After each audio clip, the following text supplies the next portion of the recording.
Good day. Today we're going to talk about the one of the topic in Philippine politics in governance, which is the governance and government. The question of how we can run society remains a central question in the study of politics. Most of the activities in our society, from our hobbies to our business and employment, have to be coordinated. Without some elements of coordination, conflicts can be surged and social life can be distressing. To better understand and analyze how Philippines undertake the crucial task of coordinating and solving its collective problems as a country, it is helpful to understand the interrelated concept of governance and government. In this lesson, we're going to talk about the concept of governance and government. We will explore the two concepts, definition, and discuss their relationship, especially or specifically the role of the government and the process of governance. The term governance was derived from the Greek word governein, which means to steer. It refers to the whole set of process involving multiple actors through which the society address its collective problem and needs. Governance involves how society handles its conflicts, make its decision, and set rules and regulations. Every society observes some level of governance in dealing with this problem and needs. Tribal societies, for example, deal with their collective problems like hunting and distribution of food through the loose system in kinship, connection, and hierarchy. Meanwhile, the sultanates of Mindanao, the datus, oversaw societal affairs such as agriculture, trade, justice system, and war defense. In modern state, governance is usually practiced by the government, sometimes in cooperation with non-governmental actors such as businesses, media, civic organization, and citizens or even governments of the other countries. A country can be different governance, or can have different governance or governance system for its different sectors such as education, health, environment, culture, peace, and security. Governance involves multiple processes of interaction and decision-making between actors. In society under dictatorship, say for example in North Korea, collective issues and needs are largely settled by one person or a close group of like middle-minded individuals. This is known as top-down governance. Other actors are barred from giving inputs and complaining about the rules and regulation of society. More democratic societies, however, are more inclusive as actor outside the government, are invited to encourage and participate in settling collective issues. This is known as bottom-up governance. Arguably, such more inclusive system are fairer and less prone to conflict. Speaking of actors, there is no other actor that acts with the same amount of power and authority in the process of governance as government. It is hard to imagine a modern society solving its collective problems and needs without government. The government is a set of officers entrusted by the citizen of the state to make, enforce, and settle conflicts between rules and regulation in society. Its offices and the institution rules they implemented. Say, for example, law written by the Congress and interact with the office of the executive branch of the government have to force of law and must be followed.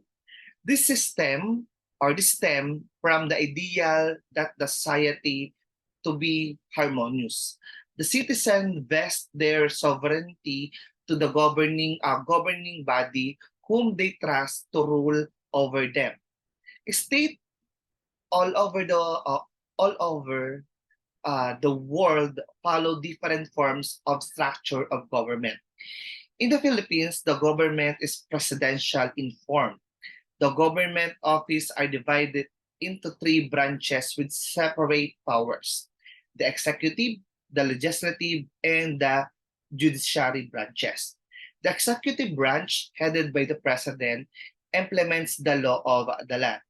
The legislative branch, composed of the Senate and the House of Representatives, process, makes, and revise the law of the land. Meanwhile, the third one, or the judiciary branch, composed of the Supreme Court and all other courts under it, interprets the law of the land and settles conflict regarding them.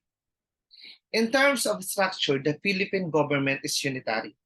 The national government makes the supreme and final decision of the country.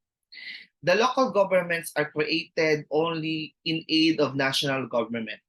They do not have the power to overturn or to defy the national government that established them. The government practice unique common powers have no or others actors enjoy. One of them is the police power. This involves the power of the government to regulate people's behavior. It involves, for example, the ability of the government to criminalize certain behaviors deemed harmful to society, like theft, arrest, and to punish the citizen or actors who engage in such. For the sociologist Max Weber, only the state through the government can practice the use of force legitimately. Non-governmental actors cannot wield police powers and apply violence to one another. Secondly, the government is known to practice the power of taxation. This involves the government power to impose taxes upon citizens and their property in order to support its operation and functions. The government needs the financial resource to run its governance and services. The citizens are rightfully obligated to fund it. With the police power, non-government actor cannot exercise the power of taxation. Lastly, the government exercises the power of an eminent domain. This involves the government power to take the private property for public use as long as it pays just in compensation. This power allows the government to extend its public operation to new areas and compared with the previous two. This power is exclusive to the government and cannot be wielded by the non-government actor.